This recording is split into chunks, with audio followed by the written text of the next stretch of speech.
We are finally in the top 20 of the biggest hits in NFL history, and these series of videos have been downright awesome to watch. These hits have brought back so many memorable moments from our viewers that we can't wait to show you what was ranked in the top 20 of our hit list. If you haven't had a chance to look at the hits ranked 21 to 50, no problem. Just take a look at those videos right after this one. I promise you, they don't disappoint. Okay, let's get right into things because we have a lot to cover and boy are they worth watching.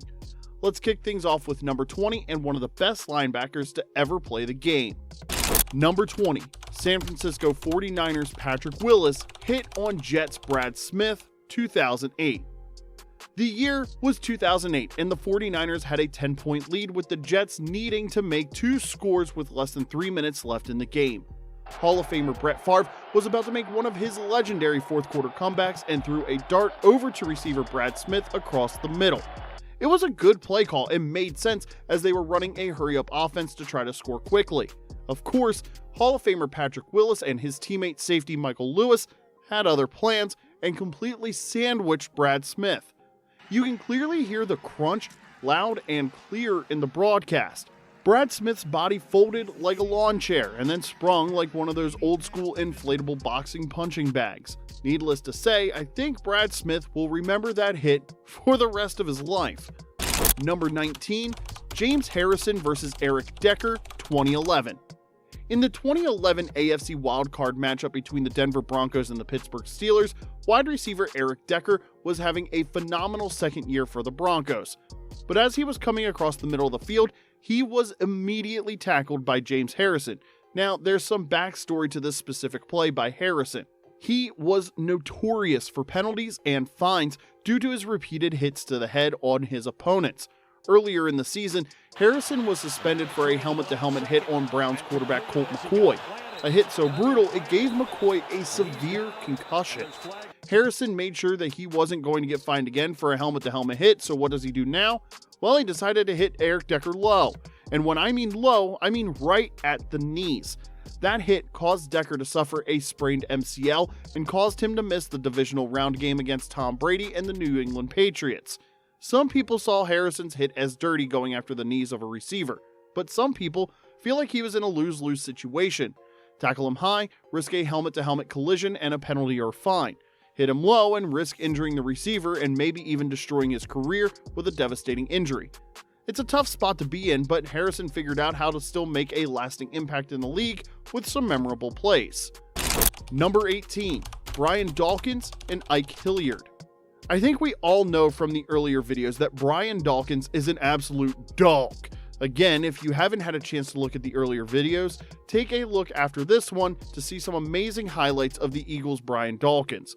His helmet shield alone was pretty intimidating if you ask me, but his speed and hard-hitting capabilities made him one of the most feared players on the field. This next play coming in at number 18 is one of those crazy hits on Ike Hilliard from back in 2002.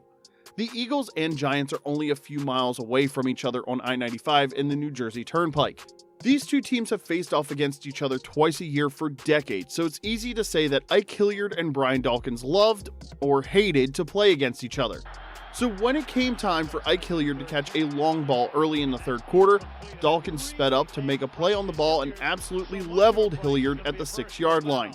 The hit was so impactful that it even knocked Dawkins out on the play. Number 17, Sean Taylor vs. Brian Moorman in the 2007 Pro Bowl.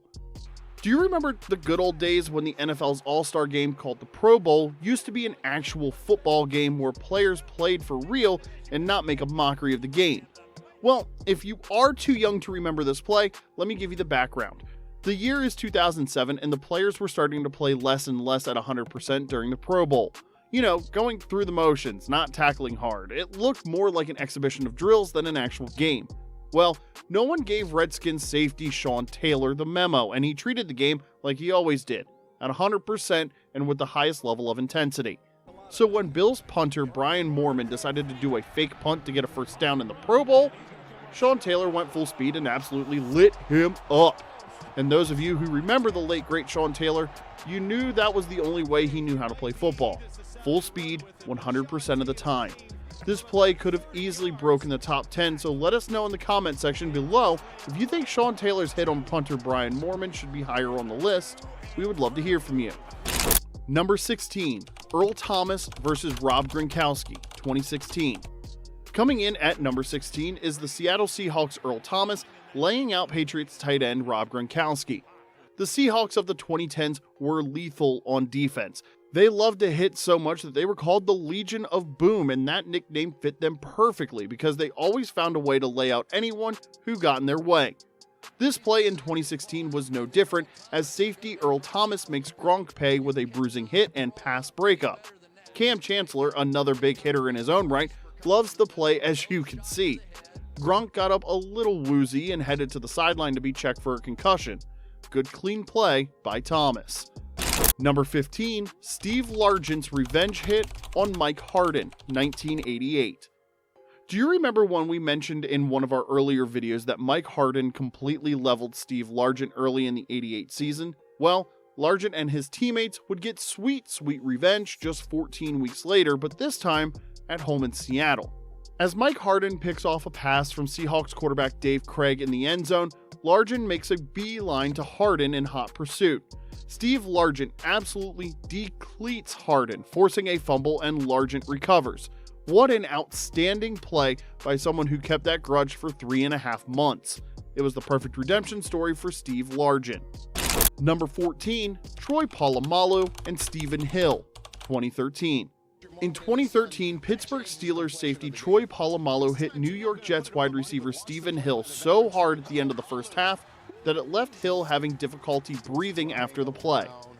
Did you ever get the wind knocked out of you or got hurt so bad that you start doing anything possible to regain your breath? Well, Stephen Hill was hit so hard that he was kicking the ground in pain. Best of all, it was a good, clean, legal hit by Polamalu. He timed it up so nice, like he did with all of his big-time plays. Number 13, Mike Singletary versus Steve Pellor. The Bears of the 1980s were as tough as it gets. Mike Ditka had his team wired to inflict pain on their opponents, and the 1988 matchup between the Bears and the Cowboys was no different. Mike Singletary, the heart and soul of the Bears defense, knew that if he had an opportunity to level the quarterback of America's team, the Dallas Cowboys, that he would do it with brute force. He dove shoulder first into the scrambling Dallas quarterback Steve Pellor. Now, you have to give credit to Maurice Douglas as well on this play. He helped sandwich Steve Pellor right in the back, which made him fumble the ball. What an incredible hit by Singletary and Maurice Douglas. Number 12, Ryan Clark versus Wes Welker, 2008. In the early 2000s, both the Steelers and the Patriots were dominant teams with a history of making it through the postseason and ultimately winning Super Bowls. But in this hit, the Steelers' Ryan Clark didn't care if the game was in the Super Bowl or in Week 3 of the regular season.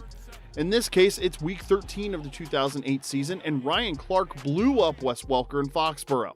It takes a lot of heart to take these hits again and again and again, and you've got to give credit to Wes Welker for having no fear in going across the middle as a smaller slot receiver. Number 11, Steve Atwater, Randy Hilliard, and Robert Brooks, 1998. And finally, at the number 11 spot on our list of biggest hits in the NFL is the Super Bowl hit to clinch the Denver Broncos' first ever Super Bowl victory. Denver was holding a 31-24 lead with only 36 seconds left. Brett Favre tossed a ball down the left hash to Robert Brooks, and as Robert Brooks was reaching out to catch the ball, here comes the smiling assassin, Steve Atwater. Atwater came flying in with his left shoulder and completely laid out Brooks. But in friendly fire, Broncos player Randy Hilliard was taken out as well during the hit. All three players left the game after that play, and the injury timeout stopped all of the momentum of the offense, and the Broncos would go on to win their first ever Super Bowl. So there you have it. I hope you liked this video. Stick around and subscribe to watch the top 10 most brutal hits coming up. We'll see you next time, and thanks for watching.